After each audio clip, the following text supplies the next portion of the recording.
Šis ir Latvijas Saeimas komisiju nams, kurā ir 3 jaunas apspriežu zāles un virkni darba kabinetu. Tad galvenā lieta bija šo 3 apspriežu zāļu izbūve, kas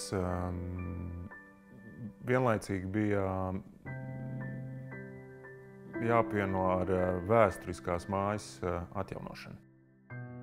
Starp jauno daļu, jeb jaunajiem elementiem un vēsturisko ir tāda diezgan skaidra robeža. Viss tas, kas bija vēsturiski saglabājies un restaurējams, tie ir restaurēts pēc iespējas autentiskā veidā, kā teikt, nemānoties neko. Un tas jaunais ir pilnīgi jauns. Ēkas centrā ir izveidots tāds balts kodols, gaišs kodols. Un tā baltā krāsa, kā jau mēs zinām no fizikas, vai ne, viņa ir visu krāsu spektru summa īstenībā. Un tā mūsu ideja bija tāda, ka tās vietas, kur notiek tā viedokļu sadursme, viedokļu dažādo spektru satikšanās, ka viņa varbūt, ka tā baltā krāsa tieši rosina to, ka viņš rezultējās kaut kādā tādā pozitīvā vai gaišā rezultātā, gaišā lēmumā, teiksim. Pirmais iemesls, kāpēc mēs izvēlējāmies balto, bija varbūt ļoti vienkārši. Tas ir kontrasta princips. Un protams, ka vēsturiskajām tumšajām vai krēslainajām telpām mēs varējām pretnostatīt balto un pilnīgi skaidri ir saprotama mūsu ideja.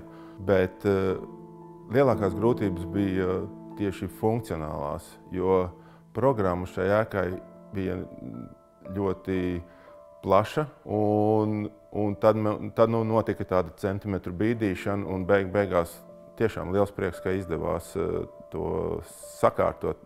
Viens no tādiem principiem, ko mēs mēģinājām iestrādāt, bija, ka iekārtas, mēbeles un viss tas, ko mēs varam iegūt šeit, Latvijas valstī, jeb uzražot šeit, jeb uzdizainēt pat šeit, tas būtu jādara te.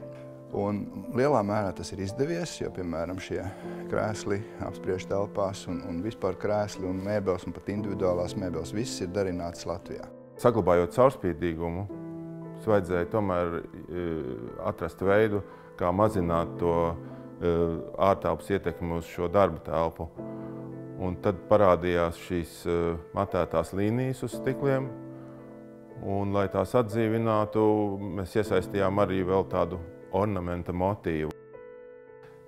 Tā mēroga izjūta, un tā būtu tā iekļaušanās un esošās vides arī tāds konteksts, varētu teikt. Tā tolerance, teiksim, tā ir, man liekas, viena no arhitekta tādām nepieciešamām īpašībām. Tolerēt pret to apkārtni un pret savu kolēģu darbu un pret vēsturi. Nebūt vienmēr pirmai vijolē vai nebūt egoistam. Protams, tas kā jebkurā projektā, kad to īstenojam, tas ir zināms pārsteigums, kad mēs paši ieraugam to gala rezultātu.